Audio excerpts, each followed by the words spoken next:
When you do a research about a clinic, most important that you need to look into, you have all the rights to ask who will be operating on me. For a plastic surgeon to spend that kind of a time in the theatre is too long a time, but still considering patient standards and the results at Tamira.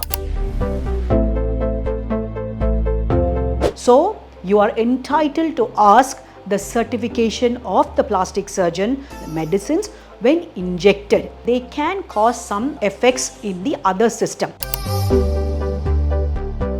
They can accidentally inject these solution into the arterial system, clots formed within your blood vessels, and that can result in ischemia and death. Hello everyone. So this is Dr. Jayanthy Ravindran from Tamira Plastic Surgery, and there's a lot of news both in the digital and in the print media regarding death that happened after hair transplant. 2 deaths that's been reported. What you should know if somebody is thinking about hair transplant and what could have gone wrong. So these are my opinion. I would like all of you all to understand based on my medical knowledge and as a hair transplant surgeon. Let me discuss this in detail. You see these 2 young engineers individual who went to a clinic.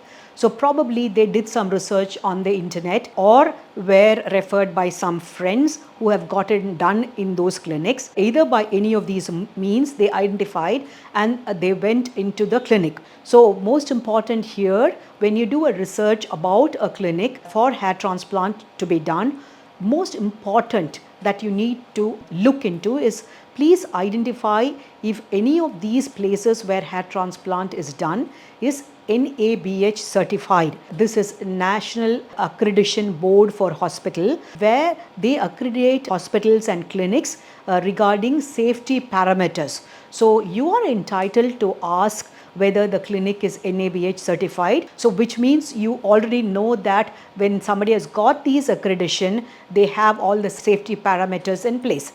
The next important thing will be to understand who is going to execute your procedure. You have all the rights to ask who will be operating on me. Is it going to be surgeons or it's going to be technicians? Yes, in some place, a part of the procedure is being executed by technicians and some of the procedure is being done by surgeons. But at Tamira Plastic Surgery, the entire surgical procedure is done by board certified plastic surgeons only. I've kept it that way. I know for a plastic surgeon to spend that kind of a time in the theatre is too long a time, but still considering patient standards and the results at Tamira, only a team of plastic surgeons do the entire hair transplant procedures.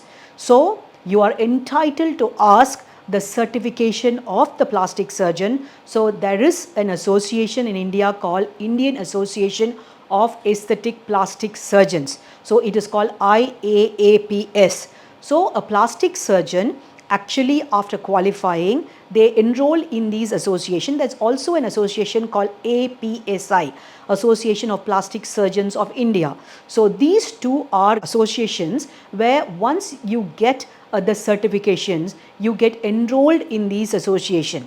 There's also an association called ISHRS, International Society of Hair Restoration Surgeons. That's the international body which certifies or accredits members who have the necessary qualification to perform hair transplant. The third important thing is when the starting of the procedure, you will be given local anesthesia to block this area in which we are going to operate.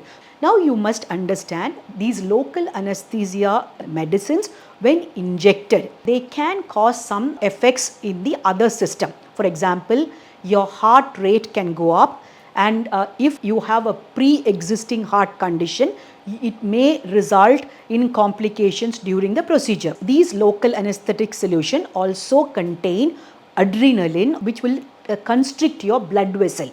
So if you accidentally, if this local anesthesia is directly injected into a blood vessel, so imagine a technician or even other than board certified plastic surgeons or dermatologists who are trained in these procedures, if they do not know the anatomy of the scalp, that is where the blood vessels, the arteries, veins and nerves are located in the scalp, they can accidentally inject these solution into the arterial system, when you can have what is called ischemic compromise to the scalp. So you would have seen pictures where scalp is fully red and it's you can see as though the skin is dying. So this can happen because of accidental injection. The next is important is the sterility.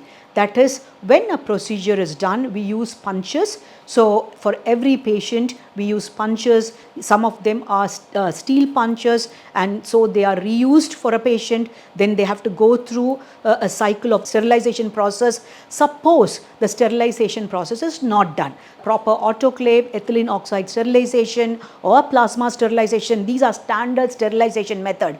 If you go to a smaller clinic and they do not have these, they can just put the punches into chemical. So there are some chemicals which can sterilize, but that is not 100% a proof of sterilization, and in such case there can be cross transfer of infection. All these are possibilities which can cause an immediate reaction in your body, like the pictures that's circulating in the media today after the death of these two engineers, where the face is swollen. So that clearly depicts a reaction in the body. The reaction could be an allergic reaction, the reaction could be because of a septic reaction. People talk about necrotizing fasciitis, which means some infection has gone in and it started involving multiple tissues, inflammation, and then the tissues die. Then from there it spends to the major organs of the body, that is heart, lungs, kidneys, and then it results in what is called multi-organ dysfunction. So if there is a sepsis that starts, then it moves on to multiple organ,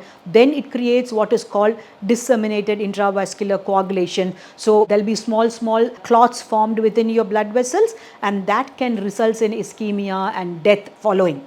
So it's very, very important that if you are looking at hair transplant, remember, please choose clinics which are NABH accredited.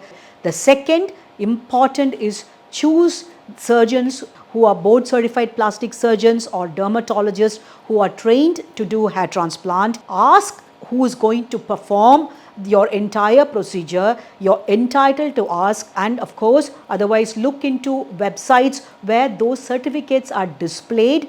And most important, you can ask for a tour around the clinic in which your procedure is going to be done. You can check whether they have a proper CSSD department, that is sterilization equipments and departments. Please, this is your life, and if you want to get a hair transplant, let me tell you, you don't have to panic. Hair transplant is a very, very simple procedure. It's just done at the skin surface. It cannot or should not end up in complication when all these parameters are followed. Just imagine if somebody gives a car to a person who does not know to drive, right? Someone who has not learned driving.